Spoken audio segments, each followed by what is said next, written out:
This is just a man and his car. This is finally it. This is the first video of all videos where it's me and my baby. It's been a whirlwind of excitement and nervousness, insanity, but this is where this all began. This is the spot that this car turned from my baby stock ported 2-rotor RX-7 into this monstrosity. Now, for those of you that are rightfully criticizing that this does not run, please do. This is an individual who's got help from friends and from people who have record-holding NHRA Hall of Fame people working on this car. What this is an individual who's dumb enough to spend several $100,000 on an RX-7. Is this thing an RX-7 or not? Let's take a closer look and you can answer the question for yourself. You've undoubtedly seen this before, and like I said, some of you give me some flack for not looking much further, but a lot has been happening behind the scenes, and we'll talk about that in a second. But let me introduce to you my 4-rotor. This is the front half of the all-wheel drive system, and this is really the hardest part of the whole build. It is fitting a custom front differential in a rotary engine format. Rotary engines suck for all-wheel drive because on one side you've got the exhaust and the intake manifolds, and on the other side you've got all the spark plugs and the steering rack. In the case of you guys that are in England or even potentially Australia with right-hand drive cars, you have even more crap on one side, but you do have a slightly better advantage on making the car all-wheel drive. Not only do we have a differential shoved up here, but you also see Garrett Turbo's largest ball bearing turbocharger fit above it. No, this is not going to just blow hot air onto the diff. That's just the way it's positioned right at the moment. What you're seeing is I've redesigned what came on the Unicorn. You'll see the suspension, as I've mentioned before. This is the suspension geometry identical to the Unicorn, so that way we could fit the all-wheel drive system in here, but I've redesigned it so that way the intercooler piping can fit between the two struts.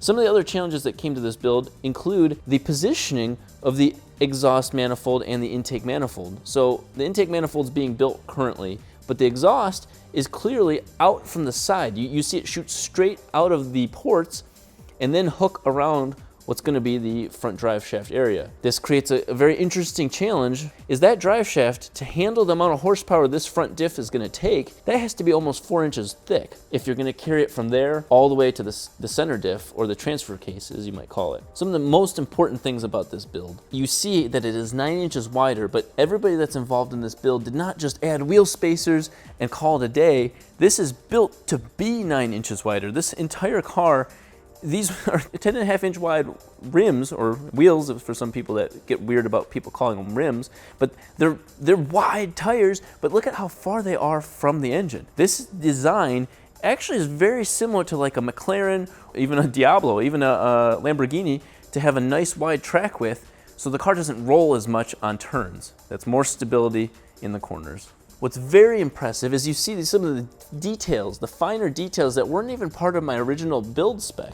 You see the gussets in the shock towers, or I guess lower to upper control arm towers. I mean, they're no longer shock towers because the shock's here, but they're, it braces between the upper and lowers. You've got that sort of detail. You've got the detail in this removable cross member.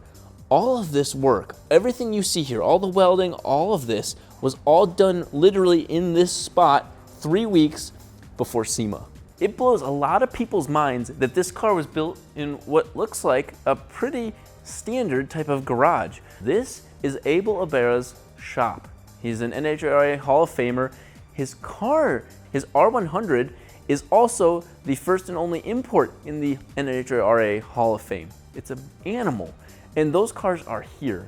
And in many ways, they're kind of the spiritual predecessors to this, because yes, this is a street car. I've said it, I'm stupid enough to make this a street car. But what's important is that it's got the heart of a lion. It's got the heart of this RX-8. And you know how I know it has the heart of this RX-8? Look at that. That is the same turbocharger. That is the Garrett GTX 55. It's got a slightly different blade configuration, but it is the same turbocharger as mine. Abel might be a little bit more humble on camera about what he does, but let me tell you what it looks like from my point of view. This is a legend who built this car. His team put this together. This was made out of tubes. This is not something that you bought. This is the best definition of built, not bought. That man took that and not only just built a car, but then goes and puts record-breaking times down on the track. What is in store for the future, and why hasn't the car looked like it's changed? Well, the steps going on right now include hurting, and ruining this. This means nothing to me anymore. I don't own these anymore. These are all Abel's, and goodbye.